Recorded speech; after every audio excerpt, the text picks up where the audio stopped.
I'm Tracy Baxter with today's Record Newswatch.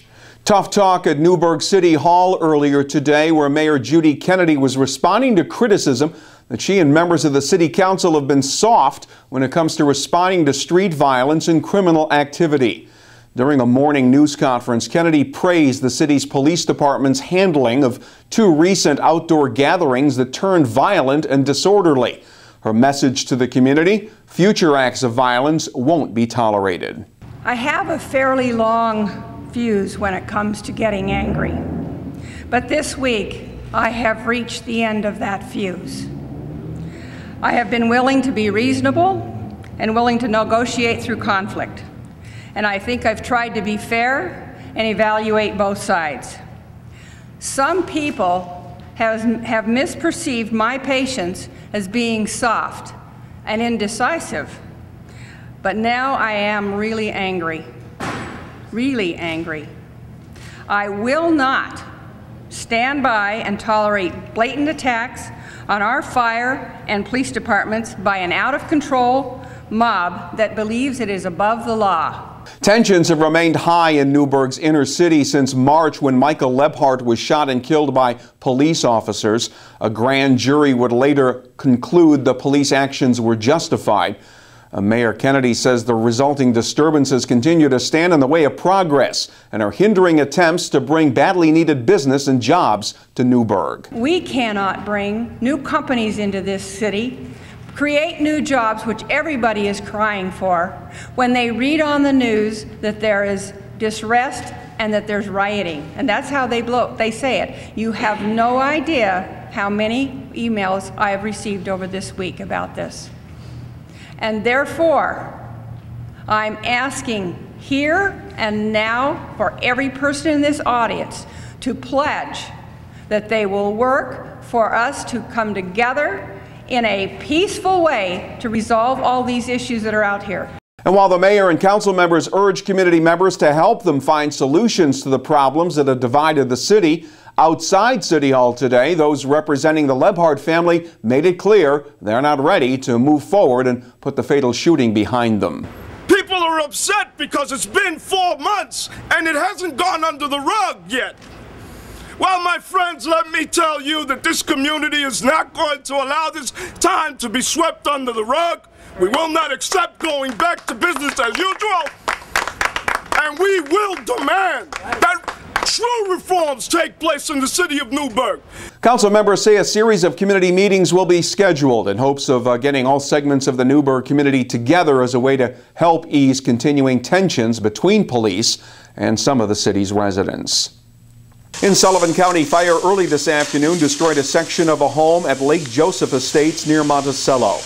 The 3-alarm blaze brought firefighters from several departments to the scene at number 10 Bryan Road. An elderly man who was inside the lakeside residence escaped unhurt, and neighbors ran in the burning building to rescue the family dog. There were no reports of any injuries, and there was no initial word on where or how the fire got started. Saying that recent missteps and bad decisions have weakened Ed Diana and the county Republican Party, Republican Warwick Town Supervisor Michael Sweeten officially launched his candidacy for Orange County Executive before about 300 supporters in Warwick last night. Sweeten said he favors the repair of the existing government center and more study into the future of the county's Valley View nursing home, which Diana wants privatized. Sweeten will run in a Republican primary next year against Chester Supervisor Steve Newhouse and incumbent County Executive Diana, who has indicated that he plans to run for re-election next year.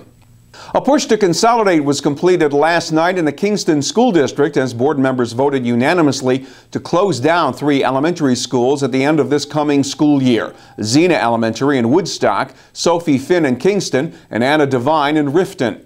Kingston Superintendent Paul Padalino had presented the closure plan in June as a way to deal with enrollment decreases and the loss of $8 million in state aid since 2009.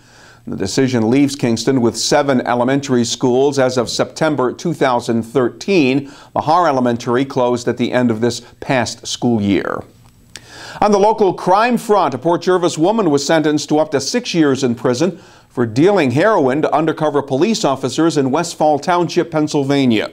38-year-old Nydia Acevedo had pleaded guilty to felony drug sale charges. She faces additional charges in Port Jervis, where police discovered a large amount of heroin inside her Hammond Street home.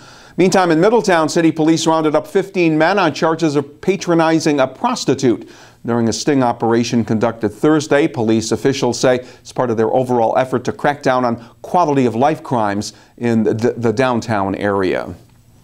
National Football League Commissioner Roger Goodell was at West Point Thursday promoting a partnership with the military academy to increase awareness of traumatic head injuries and to explore possible solutions. Goodell and Army Chief of Staff General Ray Ordinero talked with the cadets about the importance of recognizing the symptoms of concussions and properly reporting them, both on the football field and on the battlefield. I think sometimes we think about, well, if you come forward with a traumatic brain injury, that's it, I'm done. Well, it's not the case. We know that medically there are obviously severe cases that might be more difficult to treat, not allow the medical people to talk about that, but the majority of cases are very treatable. Goodell says he's pushing for passage of a law that would mandate that a player showing concussion symptoms be taken out of a game or practice and prevented from returning until cleared by a doctor.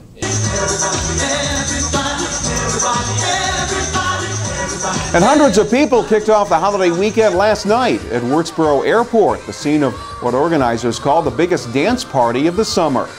The weather cooperated with the Wurtsboro Music Festival that featured performers Taylor Dane, Martha Wash, and KC and the Sunshine Band. This was the second concert that brought music lovers to Wurtsboro Airport lawn. Jay Black and Air Supply performed earlier this month. Those who put together the show hope to present more musical acts at the airport next summer. Our holiday weekend will begin with sunny, warm weather. Temperatures will rise to about 80 degrees Saturday under a mostly sunny sky. Sunday will be partly sunny with the highs in the low 80s. And look for a mix of sun and clouds on Labor Day Monday.